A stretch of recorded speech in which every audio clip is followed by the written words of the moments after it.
Hey, what's up guys? Today I'll show you a science fiction psychological thriller film, Vanilla Sky. Spoiler ahead, watch out and take care. David wakes up in an early morning and as usual, admires his muscles and magnetic hormones for a while in front of the mirror before heading for his office. However, he's then shocked by an empty street in the downtown Manhattan. Still confused by the surroundings, he screams at the sky, but only finds that he's brought back to his bed instantly. He then realizes that he's just made a dream. While David is preparing for his office day, his several night stand lover Julie struggles to get up and tries to please David by making him a sweetheart breakfast, which is, however, ignored rudely by David, for he would rather be fed full with hormone rather than food. On his way to the office, his best friend Brian blames him for his rudeness on a girl like that. David is the owner of a large company he inherited from his late parents, but he just leaves all the daily duties to the employees while living as a playboy.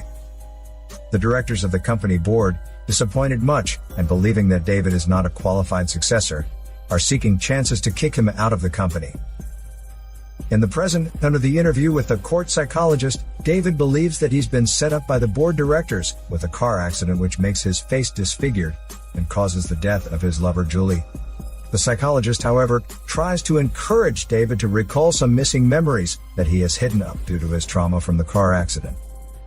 In the flashback, at a luxury birthday party held by David right before the car accident, Brian introduces him to the lovely girl Sophia, who interests him deeply and draws his affection at the first sight.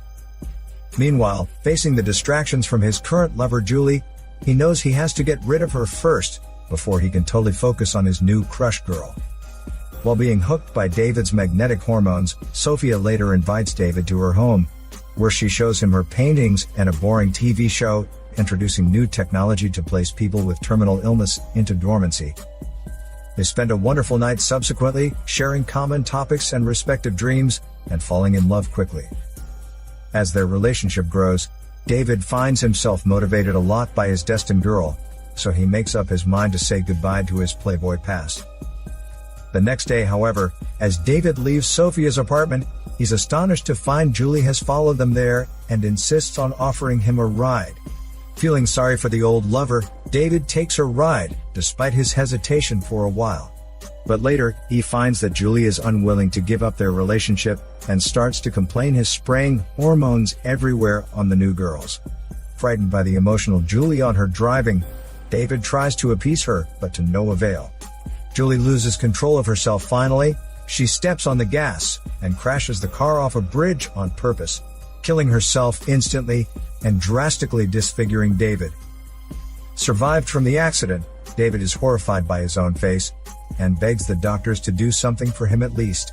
But the doctors believe that the technologies at that time are not advanced enough to completely repair David's face using plastic surgery, leaving it scarred and misshapen. David has to wear a prosthetic mask all day long to cover his ugly face up around others and becomes withdrawn and depressed. He hesitates to meet Sophia again, even though Sophia seems to care nothing about his look when he's standing before her.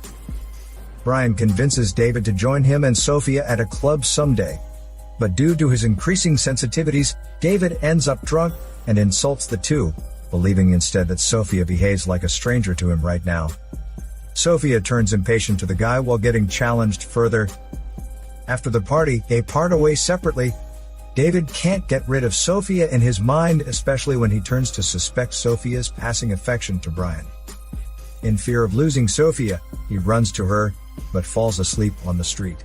The next morning, Sophia returns to David and wakes him with her soft voices. She apologizes to him, lets him know that she still loves him regardless of his face, and keeps motivating him to recover his mindset and emotions slowly.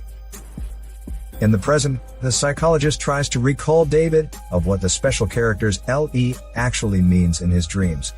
But David has no thoughts about that.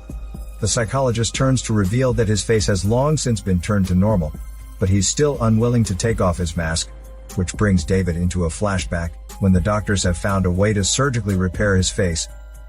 Thanks to that, David looks good and seems confident in the public.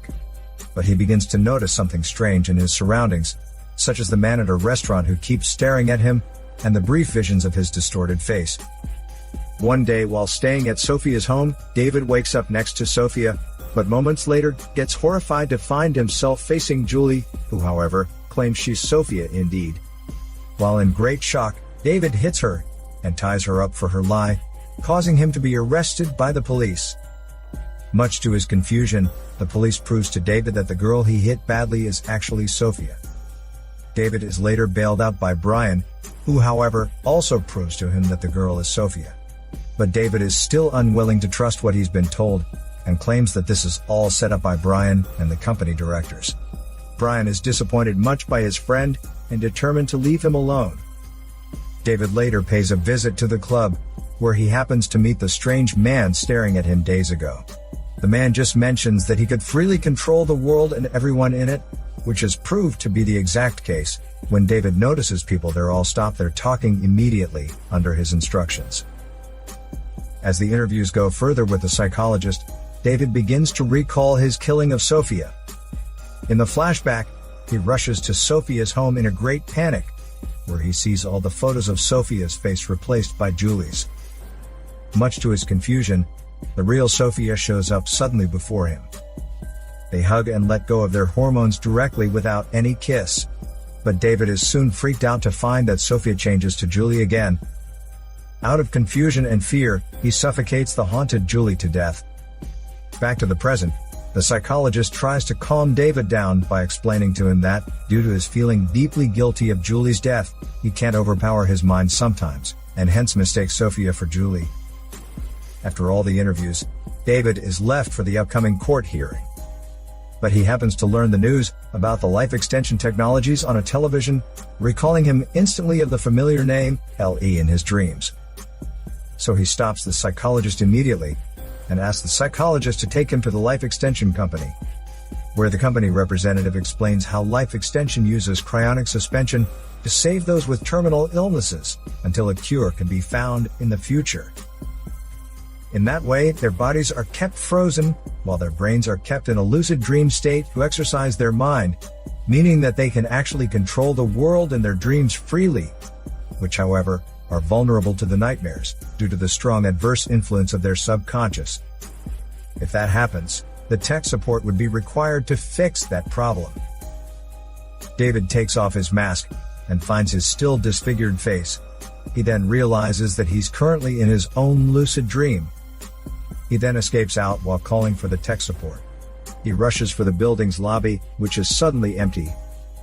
An elevator opens, revealing that the strange man from the club is actually the tech support, who explains that David has been in suspension for 150 years, starting shortly after the night at the club, where Sophia broke up with him. David fell into despair and loneliness, and as a way to escape his sufferings, opted for life extension to be woken when the future technology could repair his face. As part of the program, David had opted for a lucid dream, based on the Vanilla Sky from a Claude Monet painting, starting the morning after Sophia's breakup. However, his dreams had been merged with elements of his strong subconscious, such as the 7 evil board directors, the horny Julie, and the death of her, forcing the LE company to pull him out of the lucid dream state for tech support. In the real world, however, his friend Brian held a funeral for him, to memorialize their ever-existing friendship, while the remaining single Sophia fell into great sorrow for the loss of her true lover. Knowing all that now, David really regrets what he had done to his surroundings. As they reach the rooftop by elevator, the tech support tells David that, while they have fixed his lucid dream, he has a choice, either to be put back into the dream, or to be woken up in reality, which requires a leap off the roof that will wake him from his sleep. After all the sufferings in his nightmare, David opts to wake up. David envisions Sophia and Brian to say his deep sorries and goodbyes as well, before he jumps from the top. His life flashes before his eyes, before hitting the ground, revealing that he's brought back to the reality. This is Daniel CC Movie Channel. Bye.